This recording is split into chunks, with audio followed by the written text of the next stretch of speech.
टेंबले राहून दे ना भाऊ. मनसेला मुंबईमध्ये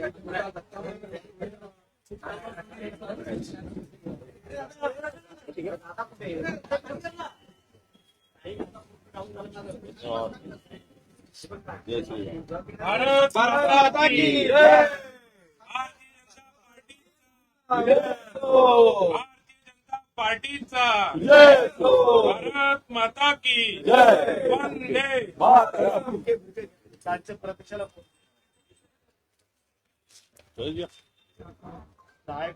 भारतीय जनता पार्टीचा भारत माता की वंदे मातरम.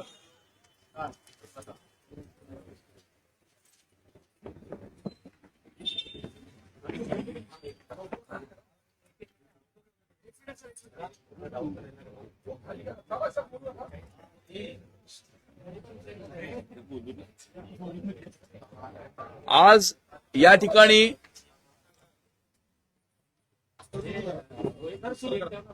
ठिकाणी श्री संतोष धुरी वरळी विधानसभा क्षेत्राचे महाराष्ट्र नवनिर्माण सेनेचे विभाग प्रमुख तसेच महाराष्ट्र नवनिर्माण कामगार सेनेचे महाराष्ट्राचे सरचिटणीस हे भारतीय जनता पक्षामध्ये प्रवेश करीत आहेत.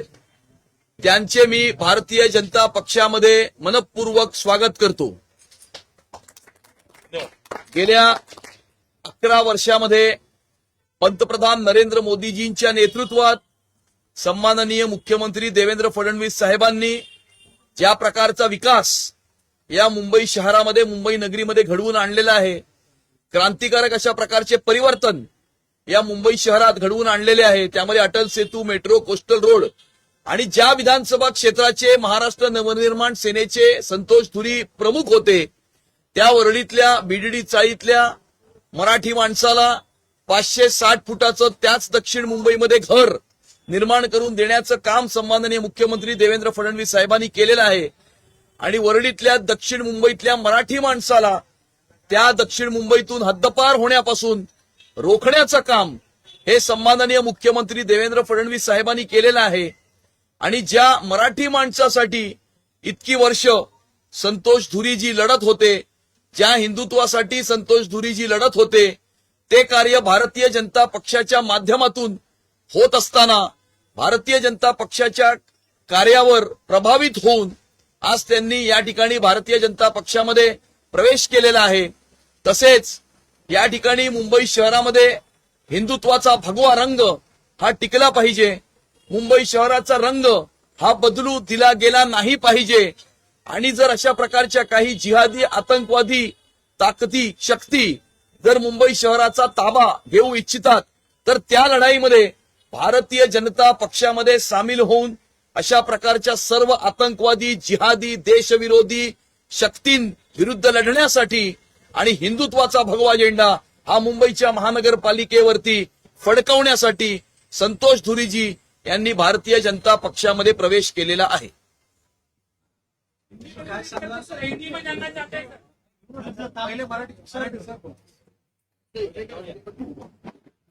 नमस्कार सगळ्यांना.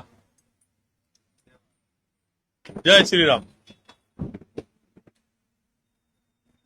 आज सन्माननीय अमितजी साटम आमचे मित्र आणि आता पक्षाचे अध्यक्ष आपलं मुंबई प्रदेश अध्यक्ष अमितजी साटम आमदार यांच्या नेतृत्वाखाली मी या पक्षामध्ये आज प्रवेश करतो आहे. शिरवडकर साहेब तसेच आमचे नगरकर साहेब, कर्जतकर साहेब यांच्या सगळ्यांच्या उपस्थितीमध्ये माझा आज प्रवेश झाला असं मी जाहीरपणे सांगतोय. ज्या पक्षाच्या बरोबर आम्ही होतो, जसं अमितजींनी सांगितलं, आता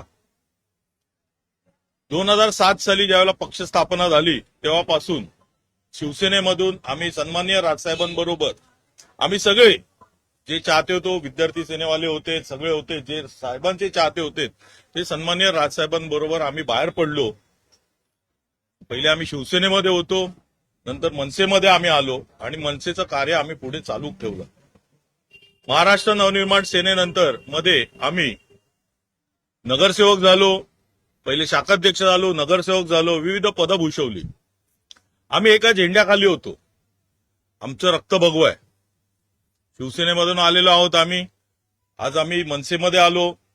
मनसेमध्ये आल्यानंतर ज्या पद्धतीने आता जी युती चालू झालेली आहे, जे हिरव्या लोकांशी जे जॉईन झालेली लोक, त्यांच्यामुळे त्यांच्यातलीच लोक जी तुटून गेलीत, त्यांनी दुसरा पक्ष स्थापन केला, अशा लोकांनाच साहेबांनी जवळ केलं.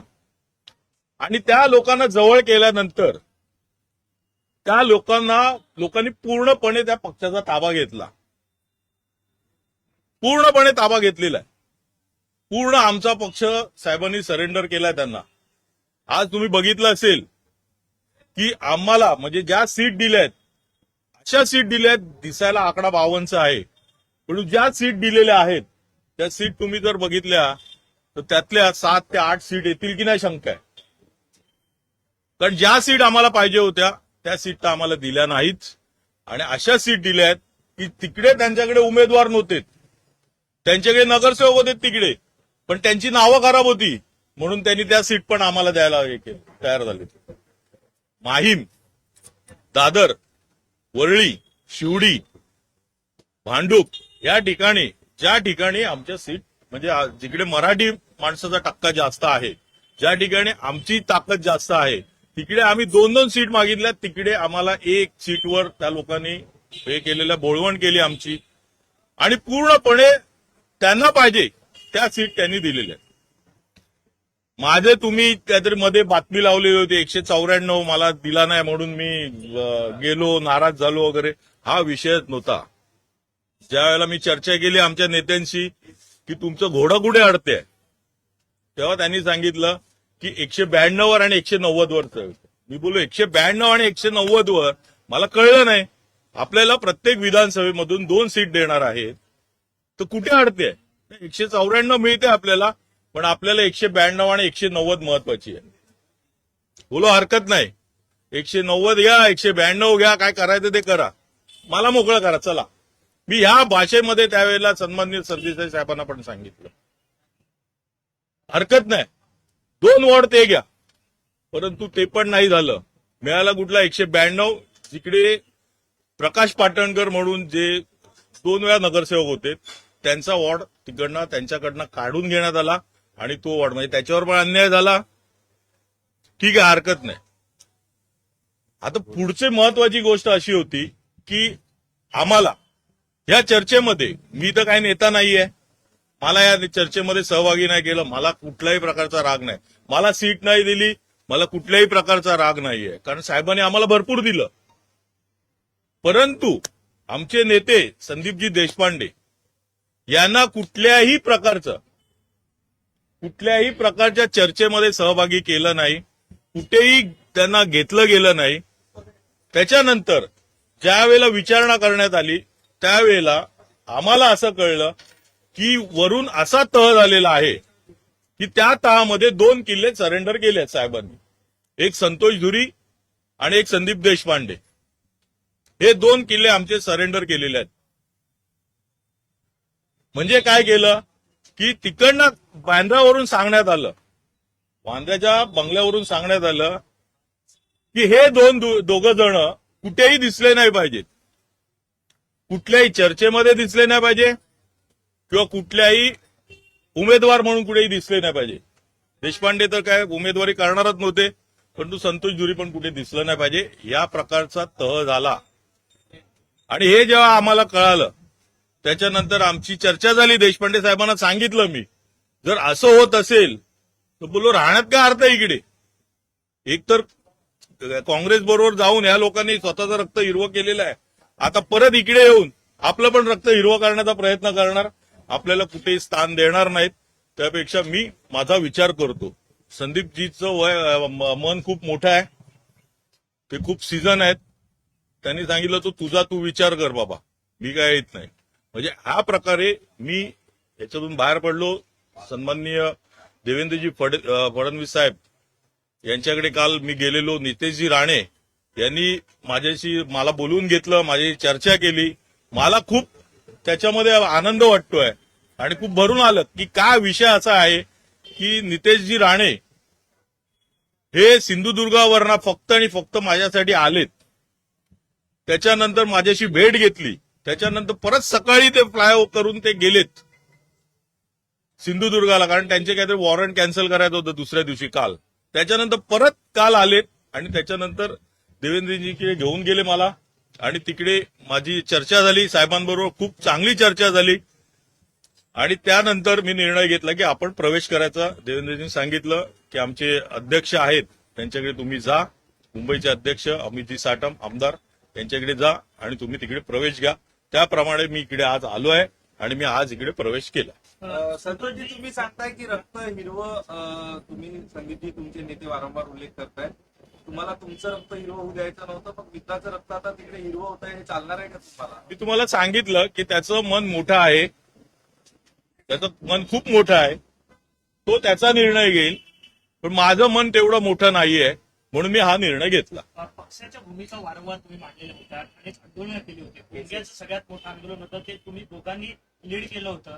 तेव्हा पक्षासाठी अनेक गुन्हे तुम्ही अंगावरती घेतले होते आणि अशा वेळी जी सुकर वेळ होती, ज्या ठिकाणी तुम्हाला निवडणुकीच्या सगळ्या प्रक्रियेत सामील करून घेणं गरजेचं होतं, त्यावेळी घेतलं गेलं नाही. हेच खरं दुःख आहे. हेच दुःख आहे, खरं दुःख हेच आहे की आम्ही ज्या हिंदुत्वासाठी आम्ही केसेस अंगावर घेतल्या आणि त्याच्यानंतरही आम्हाला जवळजवळ 1 ते 1.5 महिना याच आघाडी सरकारने पळवलं. आम्हाला आमच्यावर खोटे गुन्हे दाखल केले आणि जवळजवळ 1 ते 1.5 महिना आम्ही महाराष्ट्राच्या बाहेर होतो. त्याच्यानंतर आम्ही आलो. आम्हाला इतका त्रास दिला तरी आम्ही या सगळ्या गोष्टी विसरलो. परंतु आम्ही मोठं मन केलं आणि आम्ही विसरलो. पण या लोकांनी आमचे 6 नगरसेवक पळवले, आम्हा लोकांना त्रास दिला. आमच्या लोकांना अविनाश जाधव असतील त्यांना पण त्रास दिला तिकडे ठाण्यामध्ये. सगळ्यांना त्रास दिला या लोकांनी. आणि तरी पण आमच्या साहेबांनी मोठेपणा करून मोठं मन करून त्याच्यानंतर तिकडे युती घडवून आणली मराठी माणसासाठी. आणि त्याच्यानंतर बघितलंच असेल तुम्ही की यांचा जो बोलतात ना कोतेपणा जो आहे, म्हणजे जसं मला वाटते कोणते हे बोललेले की यांचं मन, उद्धव साहेबांचं मन हे खूप कोत्या मनाचे आहेत ते. त्याप्रमाणे त्यांनी ते दाखवून दिलं आणि त्यांनी काय जे आहे ते करून दाखवलं की त्यांनी सांगितलं की हे दोघं कुठेही दिसले नाही पाहिजे. त्याप्रमाणे आम्ही कुठेही दिसत नाहीये पिक्चरमध्ये, ना संदीपजी दिसत आहे ना मी दिसत आहे.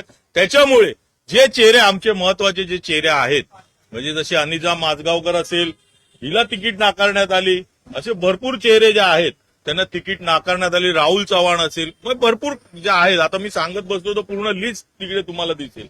या लोकांना डावलण्यात आलं. ते फक्त आणि फक्त यांच्यामुळे डावलण्यात आलं. जे शिलेदार, म्हणजे आता तुम्ही एक लक्षात घ्या की ज्या वेळेला हे कार्याध्यक्ष झाले उद्धवजी, त्याच्यानंतर बाळासाहेबांचे जे शिलेदार होते त्यांना जसं लांब करण्याचं काम त्यांनी केलं. छगन भुजबळ साहेब असतील किंवा राणे साहेब असतील किंवा सन्माननीय राजसाहेब असतील, या लोकांना जसं या शिलेदारांना लांब करण्याचं काम त्यांनी एकदम सहज केलं, तसंच आता इकडे या पक्षामध्ये ताबा घेऊन आता ते शिलेदार फोडण्याचा त्यांचा प्रयत्न दिसतो, असं मला चित्र दिसतं. पक्ष संपवण्याचं काम हे आहे का? मला वाटतं का भावना देऊन उद्धव ठाकरेंनी पक्षातून पोळा काढून घेतलेला आहे. नक्कीच ना, तर तुम्ही बघताच आहे ना. पक्ष संपवायचं काम पण तुमच्यासोबत राज ठाकरेंनी चर्चा केली नाही का? कारण तुम्ही 2-3 वेळा शिवतीर्थमध्ये गेला होता, तर तुमची नाराजी होती, अशा बातम्या आम्ही दाखवल्या. नाही, नाराजी मी तुम्हाला परत सांगतो, पण राज मला ठाकरेंनी चर्चा केली की नाही? मला सीट पाहिजेच. हा मी कुठेही अट्टास धरला नाही आणि मी जर अट्टास धरला असता तर मला सीट द्यावीच लागली असती, पण मी अट्टास कुठेही धरला नाही या गोष्टीचा. तुम्ही असं म्हणाला का उद्धव ठाकरेंबरोबर चालू नक्की नक्की त्यामध्ये हरले साहेब. असं म्हणाला की साहेबांनी पक्ष सरेंडर केला, नक्की कोणाला सरेंडर केला? उद्धव साहेबांना सरेंडर केलाय, शिवसेनेला सरेंडर केलाय, संजय राऊत साहेबांना सरेंडर केलेला आहे, अनिल परब यांना सरेंडर केलेला आहे. ही नेमकी अगतिकता काय आहे की त्यांना पक्ष ठाकरेंना उद्धव ठाकरेंसमोर सरेंडर करावं लागेल? तर आता कसं आहे की बंधुप्रेम आलं असेल आणि कसं आहे की साहेबांचं मन मोठं आहे, त्यांना आता कुठेही म्हणजे या छोट्या मोठ्या गोष्टी, कारण ज्या वेळेला त्यांची चर्चा चालू होती त्यावेळेला मी एका नेत्याकडून ऐकलेलं की, आणि तुम्हीच दाखवलेलं मला वाटतं चॅनलवर पण, की कुठेही जागा वाटपावरून कटुता येऊन दे नको आणि कुठेही विघ्न होऊन दे नको म्हणून हे साहेबांचं मोठं मन होतं. त्याच्यामुळे त्यांनी ते केलं, बाबा चला ठीक आहे, तुला कुठली सीट पाहिजे, ही पाहिजे दिली, ह्याचा बळी पाहिजे दिला, तो नको आहे नाही दिला, ह्या पद्धतीने त्यांनी केलेलं. ते दोन नेते जात कुटुंब होते. वाचवण्यासाठी पक्षाचा बळी दिला गेला असं वाटतं. नाही कुटुंब वगैरे ना, म्हणजे दोघं एकत्र आले वगैरे ठाकरे परिवारासाठी मनसेचा बळी गेला. तसंच समजायचं आता हे. राज ठाकरेंनी वेळोवेळी आव्हान केलं होतं, रुसवे फुगवे सोडा, मराठी माणसासाठी एकत्र या, असं त्यांनी आव्हान केलं होतं. तुम्ही तुमच्याच नेत्याचं आव्हान पाळलं नाही का मराठी माणसासाठी? मराठी माणसांसाठी तुम्ही जर भांडत असाल तर तसे चेहरे पण गेले पाहिजे ना सभागृहामध्ये. तसे चेहरेच नसतील, ज्या सीट न निवडून येणाऱ्या असतील त्या जर तुम्ही देत असाल तर कसं काय होणार? तुम्ही हे वाक्य बरोबर बोलताय की मराठी माणसासाठी मराठीसाठी करताय तुम्ही, पण तेच चेहरे ते भांडणार आहे मराठी माणसासाठी, जे जाऊन करणार आहे, ज्यांना अनुभव आहे, त्या लोकांना तुम्ही पुढे पाठवणार नसाल, त्यांना चर्चेमध्ये सहभागी करणार नसाल तर ते हे होणारच आहे ना. पण हा निर्णय घेणं कसं होतं तुमच्या तुम्हाला काही मेसेज आलाय का किंवा काही फोन वगैरे तुम्हाला मनधरणी करण्याचा काही प्रयत्न झाला का? कारण की संतोष धुरी कुठल्याही प्रकारचा नाही, कुठल्याही प्रकारचा नाही, कुठल्याही प्रकारचा नाही, मनधरणीपणा नाही किंवा कुठलं बोलवणं नाही की तुम्ही या वगैरे.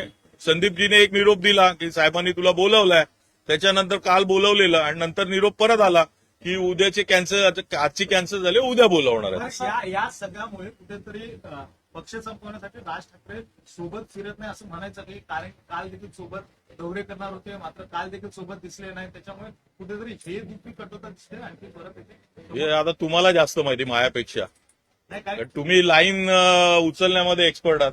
सर, ह्या वरळी भागामध्ये जायचे राज ठाकरेंचा फोटो नाही. तुम्ही ज्या प्रकारे बोलता की बंधुप्रेमी राज आमच्या साहेबांचं मन मोठं आहे. सर तुम्ही असं म्हणालात की कुठलाच संपर्क करण्यात आला नाही हा प्रवेश जरी होतोय. या सगळ्या गोष्टी घडताना सुद्धा पूर्वी असं म्हटलं जायचं की ठाकरेंचा आणि मातोश्रीचा आणि पक्षाच्या पदाधिकाऱ्यांचा संपर्क तुटलाय. तेच मनसेच्या बाबतीत होतंय असं वाटतं. नक्कीच. हिंदी हिंदी हिंदी हिंदी हिंदी करतो. काय करतो ते तेव्हा त्यांना समजलं की संतोष धुरी त्यांच्यापासून वेगळा होतो किंवा त्यांना सोबत कधी आणणार काय म्हणतो त्यांना सोबत कधी आणणार? नाही हे खूप मोठी म्हणजे गोष्ट ही कठीण होती ती, की दोघं आम्ही बाजूला होणं, कारण एवढ्या वर्षाची मैत्री, पक्षाच्या अगोदरपासूनची आमची जी मैत्री, त्याच्यानंतर पक्ष स्थापनेपासूनची आमची मैत्री होती चांगली, आंदोलनात पण होती, कुठल्याही केसेसवर आम्ही दोघं एकत्र जात होतो. परंतु ज्या वेळेला हा निर्णय, मी त्यांना सांगितलं निर्णय की मला निर्णय घ्यावा लागणार म्हणून, तेव्हा त्यांनी मला खूप समजवलं की बाबा तसं करू नको म्हणून. त्याच्यानंतर मग शेवटी तुम्ही बघितलं असाल की 4-5 दिवस मी लांब गेलो त्यांच्यापासून, तेव्हा कुठे हा निर्णय मी घेऊ शकलो. एक शेवटचा प्रश्न घेतो. शेवटचा प्रश्न घेतो. साहेबांचं मन मोठं आहे, साहेबांचं मन मोठं आहे. मग तुमचं मनाचं काय काय तिथे विचारणा केली नाही का? अहो, एका ठिकाणी मन मोठं आहे, एका ठिकाणी मन कोतं आहे, त्याला काय करणार? Plus negative is equal to काय होतं, तसं झालं, सगळं निगेटिव्ह झालेलं आहे. संतोष धुरी तुमच्यासाठी हा निर्णय घेणं, कारण तुम्ही 2007 पासून सोबत आहात, कित्येक केसेस घेतल्या, दिवाळीत देखील तुम्ही तुरुंगवास भोगलेला आहे संदीप देशपांडे यांच्यासोबत. हा निर्णय घेणं तुमच्यासाठी कितपत कठीण होतं, आव्हानात्मक होतं? नाही, एकदा त्या त्यागाची कुठतरी कदर केली गेली नाही असं वाटतंय का? नाही, कसं आहे की त्यांनी जर एवढं कठीण मन करून जर आम्हाला हे केलं असेल तर मग आमची पण तयारी आहे ना. सर, 2 प्रतिक्रिया आलेल्या आहेत. एक मनसेमधून यशवंत केलेकर यांची प्रतिक्रिया आली की आमच्या पक्षाचं नुकसान झालं आहे तुमच्या जाण्यात, पण दुसरीकडे स्थानिक ठाकरे गटाचे आमदार बाजूचे दादर माहीमचे की 5 पैशाचा फरक पडणार नाही दोन्ही गेले. कसं आहे, तो खूप मोठा आमदार आहे आणि मला वाटते त्याला शेवटची टर्म आहे त्याची. तो आता पैसे गोळा करतोय. त्यांनी सीट विकून, जी सीट आहे ना 194ची, ही दोघांकडनंही पैसे घेतलेले आहेत त्यांनी. सदा सरवणकर यांच्याकडनं पण पैसे घेतलेत त्याने आणि सुनील शिंदे यांच्याकडनं पण घेतलेले आहेत. तो आता फक्त 5 वर्ष पैसे गोळा करायचे आहेत. SRA ऑफिसमध्ये बसलेला असतो कंटिन्यू. त्याच्याबद्दल काय बोलणार? लोक ते सांगतायत तिकडे हा आमदार झालाय पण फोन नाही कोणाचे उचलत, काय ना, भेटत नाही कोणाला, त्याच्याबद्दल काय बोलणार? हिंदी हिंदी हिंदी हिंदी आज संतोष धुरी जो महाराष्ट्र नवनिर्माण सेना के वर्ली के विभाग प्रमुख थे और महाराष्ट्र नवनिर्माण कर्मचारी कामगार सेना के महाराष्ट्र के वो महामंत्री सरचिटनी जनरल सेक्रेटरी थे, ऐसे संतोष धुरी जी ने आज भारतीय जनता पार्टी में प्रवेश किया है।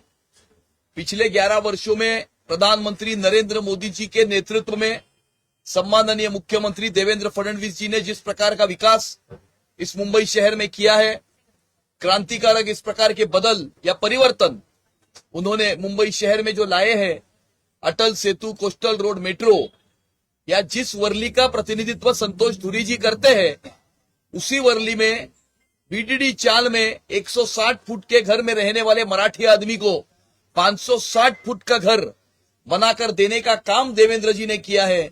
और वर्ली और दक्षिण मुंबई के मराठी आदमी को मुंबई से बाहर जाने से रोकने का काम जो उन्होंने किया है, उससे प्रभावित होकर आज संतोष धुरी जी ने इस विकास यात्रा में सम्मिलित होने के लिए भारतीय जनता पार्टी में प्रवेश किया है। संतोष धुरी जी ये पहले भारतीय विद्यार्थी सेना में जो शिवसेना की स्टूडेंट विंग थी उसमें थे, उसके बाद वो महाराष्ट्र नवनिर्माण सेना में थे। उनका जो खून है वो भगवा है, सैफरन है, और इसीलिए हिंदुत्व के लिए उन्होंने हिंदुत्व और मराठी आदमी के लिए पूरे अपने राजनीतिक जीवन में संघर्ष किया है। लेकिन जब उद्धव मामू ने अपनी पार्टी मामुओं की टोली बनाई और उद्धव मामू की जो पार्टी है उस पार्टी को महाराष्ट्र नवनिर्माण सेना के प्रमुख ने अपना पूरा जो पक्ष है, अपनी पूरी पार्टी है, वो उनके हवाले की है, उनको सरेंडर किए। और इसीलिए यहां पर रहकर न मराठी आदमी के अधिकार के लिए मैं लड़ सकता हूं और न हिंदुत्व का भगवा झंडा मैं हाथ में ले सकता हूं। इसीलिए हिंदुत्व का भगवा झंडा ये मुंबई की महानगर पालिका पर लहराते रहना चाहिए। मुंबई शहर का रंग अगर कोई बदलने की कोशिश कर रहा है तो ऐसी सारी ताकतों को परास्त करने के लिए, हिंदुत्व के लिए, मराठी आदमी के अधिकार के लिए आज संतोष धुरी जी ने भारतीय जनता पार्टी में प्रवेश किया है। मैं भारतीय जनता पार्टी में उनका स्वागत करता हूं। वर्ली में आदित्य ठाकरे की कॉन्स्टिट्यूंसी है, वर्ली से ही आते हैं, वर्ली में इनका रसूख भी है, दखल भी रखते हैं। वहाँ 6 सीटों पर 4 रेबल खड़े हैं, इनके आने से कितना प्रभाव पड़ेगा? आदित्य ठाकरे के नाम का सवाल है, वो आदित्य ठाकरे को पिछले 24 घंटे में 2 झटके लगे हैं। पहला झटका उनको ये लगा है कि उमर खालिद का बेल एप्लीकेशन रिजेक्ट हुआ है और उन्होंने कल ये प्रतिक्रिया दी थी कि इसका बेल हो गया, उमर खालिद का क्यों नहीं हुआ, शारजिल इस्लाम का क्यों नहीं हुआ। और इसीलिए पहला झटका उमर खालिद का बेल एप्लीकेशन रिजेक्ट होने के कारण उन्हें दुख हुआ है। और 24 घंटे के बाद संतोष धुरी जी ने उनको दूसरा झटका दिया है। हिंदुत्व का झंडा ये मुंबई की महानगर पालिका पर लहराने के लिए संतोष धुरी जी ने भारतीय जनता पार्टी में प्रवेश किया है। ये पिछले 24 घंटे में आदित्य ठाकरे को लगा हुआ दूसरा झटका है। मुस्लिम नेता है मुंबई के फारिस पठान, दूसरे असलम शेख ने आज सवेरे कहा कि जुबरान ममदानी जैसा ही मेयर चाहिए हमें मुंबई में, जो मुंबई का विकास कर सके। और फारिस पठान ने कहा कि आई लव बोलने वाला क्यों नहीं। मैं हमेशा से ये कह रहा था कि मुंबई शहर का रंग बदलने का प्रयास करना ये एक अंतरराष्ट्रीय इंटरनेशनल लेवल की कॉन्स्पिरेसी है, ये एक षड्यंत्र है। यह षड्यंत्र दुनिया के पश्चिमी कुछ देशों में कामयाब हो चुका है और मैं हमेशा ये मैं कह रहा हूं कि मुंबई शहर का रंग बदलने का प्रयास भी इस अंतरराष्ट्रीय षड्यंत्र का भाग है और उद्धव मामू इस षड्यंत्र के भागीदार है। और इसीलिए आज सुबह जो असलम शेख, जो कांग्रेस के एमएलए है, उन्होंने ये वाक्य ये कहा है और ये कहा है कि जोराम ममदानी जैसा न्यूयॉर्क का महापौर है वैसा जोराम ममदानी जैसा महापौर मुंबई शहर को भी मिलना चाहिए। जिस जोराम ममदानी ने उमर खालिद के प्रति सहानुभूति व्यक्त की है, भारत तेरे टुकड़े होंगे इंशाअल्लाह इंशाअल्लाह, जिसने कहा हमें चाहिए आजादी, हिंदुओं से आजादी, ऐसा उमर खालिद ने कहा, उस उमर खालिद के प्रति जोराम ममदानी को सहानुभूति है। और जोराम ममदानी जैसा महापौर ये मुंबई में होना चाहिए, ऐसे असलम शेख का कहना है। और इस असलम शेख के हाथ में हाथ मिलाकर उद्धव मामू महाराष्ट्र के मुख्यमंत्री थे। उद्धव मामू जब महाराष्ट्र के मुख्यमंत्री थे तो असलम शेख या उनकी कैबिनेट के मिनिस्टर थे, वो मुंबई शहर के पालक मंत्री थे। इसीलिए असलम शेख और उद्धव मामू ये एक ही बिरादरी के हैं, इनका मकसद भी एक है। और ये इससे साबित होता है कि उद्धव मामू असलम शेख, वारिस पठान, यह एक अंतर्राष्ट्रीय षड्यंत्र का हिस्सा है। मुंबई शहर का रंग बदलना, मुंबई शहर का रंग हरा करना, मुंबई शहर इस्लामी आतंकवादी देश विरोधी आतंकवादी शक्तियों के सामने सरेंडर करना, यह इनका हिडन एजेंडा है। और इसीलिए मैंने जो कहा था कि मुंबई शहर का ममदानीकरण हम नहीं होने देंगे, मुंबई का न्यूयॉर्क हम नहीं होने देंगे। आने वाले समय में आप देखोगे कि 15 जनवरी को इस मुंबई में एक भगवा तूफान आएगा और इस भगवे तूफान में इस प्रकार से सारे जो हरे चश्मे और हरी चादरें हैं वो उड़ जाएगी। और आपको वारिस पठान को क्या कहना है? वारिस पठान को क्या कहना है? उन्होंने कहा कि आई लव मोहब्बत वाला प्लेयर बनेगा, उस पर क्या कहना है? स्पेसिफिक वारिस पठान इस प्रकार के देश विरोधी आतंकवादी जिहादी जो बयान है वो वारिस पठान भी करते हैं और वारिस पठान के बॉस भी करते हैं। ये हिंदुस्तान को चैलेंज करने की बात कर रहे हैं, हिंदुस्तान की एकात्मता को और एकता को चैलेंज करने की बात करते हैं। और आने वाले समय में इसीलिए तो वारिस पठान जो पहले एमएलए थे उनको जनता ने घर पे बिठा दिया, इम्तियाज जलील को जनता ने घर पे बिठा दिया और आने वाले समय में उद्धव मामू को भी मुंबई की जनता घर बिठाने वाली है। मराठीमध्ये अस्लम शेख यांनी ज्या प्रकारचं वारिस पठाण देखील अशा प्रकारे दावा करतायत आणि सातत्यानं तुम्ही या मुस्लिम महापौर संदर्भात वक्तव्य करता। मी आधीच हे सांगितलं होतं की एक आंतरराष्ट्रीय दर्जाचं षडयंत्र रचलं जात आहे। जगातल्या काही आंतरराष्ट्रीय शहरांचा ताबा इस्लामिक फंडामेंटलिस्ट जिहादी शक्तींनी घेतलेला आहे, त्या शहरांचा रंग बदललेला आहे। तशाच प्रकारचा प्रयत्न या मुंबई शहरामध्ये सुद्धा होऊ शकतो। मी म्हटलं होतं की जोराम ममदानीने उमर खालिदच्या प्रति सहानुभूती व्यक्त केली, असा उमर खालिद ज्यांनी भारत तेरे टुकड़े होंगे इंशाअल्लाह इंशाअल्लाह, हमें चाहिए आजादी, हिंदुओं से आजादी, अशा प्रकारच्या वल्गना केल्या होत्या। त्या उमर खालिदच्या प्रति जोराम ममदानीने सहानुभूती व्यक्त केली आणि आज असलम शेख जे काँग्रेसचे आमदार आहेत त्यांनी असं वक्तव्य केलंय की मुंबईचा महापौर हा जोराम ममदानी सारखा झाला पाहिजे। हा असलम शेख उद्धव मामूंबरोबर सरकारमध्ये त्यांचा सहकारी होता, त्यांच्या मांडीला मांडी लावून उद्धव मामू हे 2019 ते 2022 बसले होते आणि असलम शेख उद्धव मामू मुख्यमंत्री असताना पालकमंत्री मुंबई शहराचा होता आणि असलम शेखनी असं म्हणणं की जोराम ममदानी सारखा मुंबईचा महापौर झाला पाहिजे, म्हणजेच उद्धव मामू असेल, असलम शेख असतील किंवा वारिस पठाण असतील, हे सर्व एका आंतरराष्ट्रीय दर्जाच्या षडयंत्राचे भागीदार आहेत। मुंबई शहराचा रंग बदलणं, मुंबई शहर जिहादी शक्तींच्या हवाली करणं हा त्यांचा एजेंडा आहे, हा त्यांचा मकसद आहे आणि या मकसदच्या विरुद्ध मुंबईकर आपलं कर्तव्य येणाऱ्या 15 तारखेला बजावतील। या 15 जानेवारीला आपण पाहाल की एक भगवं वादळ या मुंबई शहरामध्ये आल्याशिवाय राहणार नाही। मंत्री ठाकरे गटाला संयुक्तिक सभा घेण्यासाठी भाजप अटकाव करत आहे असा आरोप आज संजय राऊत करत होते। मैदान अडवते त्याची मैदान अडवली जात आहे त्यांची एकत्रित सभा असं आहे, त्यांनी एकत्र सभा कराव्यात, आमच्या त्यांना शुभेच्छा आहेत, पण गेली 20 वर्ष 19 वर्ष एकत्र का नव्हते याचं उत्तरही त्यांनी जनतेला द्यावं आणि त्यामुळे त्यांना जिथे सभा घ्यायच्या आहेत त्या त्यांनी घ्याव्या। काल एकत्र का नाही दिसले? काल उद्धव मामू वेगळे फिरतायत, राजसाहेब त्यांच्या बरोबर नाहीयेत, उद्धव मामूंच्या होर्डिंगवरती राजसाहेबांचा साधा फोटो पण नाहीये आणि त्यामुळे राजसाहेबांची बॉडी लँग्वेज जी आहे हे सर्व काही सांगून जाते, सर्व काही दाखवून जाते आणि त्यांच्या बॉडी लँग्वेजचाच प्रत्यय आज संतोष धुरीजींच्या वक्तव्यामध्ये आज आपल्याला मिळालेला आहे। उद्धव ठाकरे प्रचार करताना दिसले लालबाग माणसाला आव्हान वाटतं का तुम्हाला भाजपच्या? ज्या भायखळ्यातल्या मराठी माणसाची भेट आजपर्यंत उद्धव मामूंनी कधीही घेतली नव्हती, आज किमान त्यांच्यावर अशी तरी वेळ आली की भायखळ्यातल्या मराठी माणसाची भेट घेण्याकरता गल्लोगल्ली उद्धव मामू फिरत आहेत। पण भायखळ्यातला असेल, वरळीतला असेल, शिवडीतला असेल किंवा अख्ख्या या मुंबापुरीतला मराठी माणूस असेल, हा मराठी माणूस हा हिंदुत्ववादी आहे।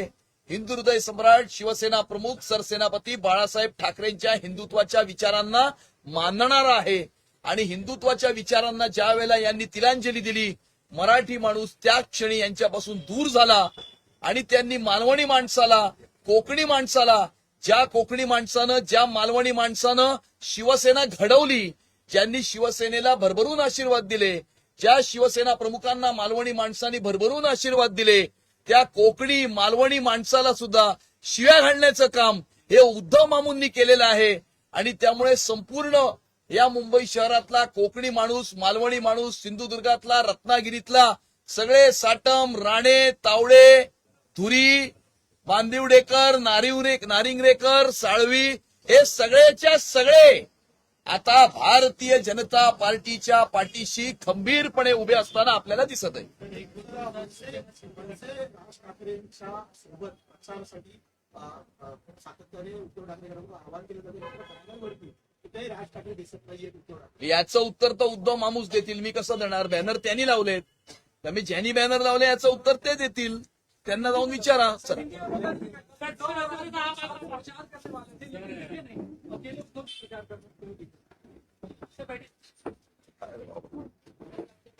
राज ठाकरे साहब की बॉडी लैंग्वेज ये सब कुछ दिखा देती है.